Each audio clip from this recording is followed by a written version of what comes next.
नमस्ते, प्रणाम, हर हर महादेव।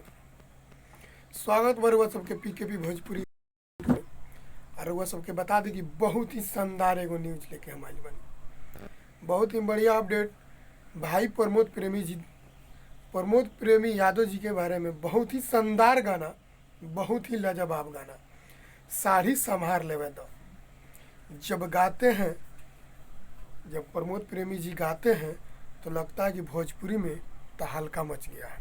तो आप सबको बता दें कि बहुत ही सुपर हिट गाना साड़ी संभार लेवे दो, कृष्णा बेदर्दी जी का लिखा हुआ गाना, उसमें म्यूजिक दिया है आर्या शर्मा जी।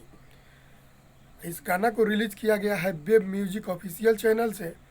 बहुत ही खतरनाक गाना, बहुत ही शानदार वीडियो, जो कि वीडियो देख के मज़ा आ जाएगा। वीडियो देखने का अलग ही अंदाज है और वीडियो बनाने वाला का ही अलग है। आप सबको बता दें कि वीडियो बनाने में बहुत अच्छा वीडियो बना है और बहुत ही अच्छा क्लिप वाला वीडियो बना है। वीडियो देख के मज़ा आ जाएगा। आप सब भी जरूर वीडियो को देखिए, ढेर सारा प्यार आशीर्वाद दीजिए। फिर से एक बार और सुन लीजिए। एल्बम का नाम है साड़ी संभार लेवे दो और उस गाना को गाए हैं प्रमोद प्रेमी यादव जी। बहुत ही खतरनाक गाना, बहुत ही शानदार गाना, गाना भी सुन के मज़ा आ जाएगा। उस गाना को लिखे हैं कृष्णा बेदर्दी जी।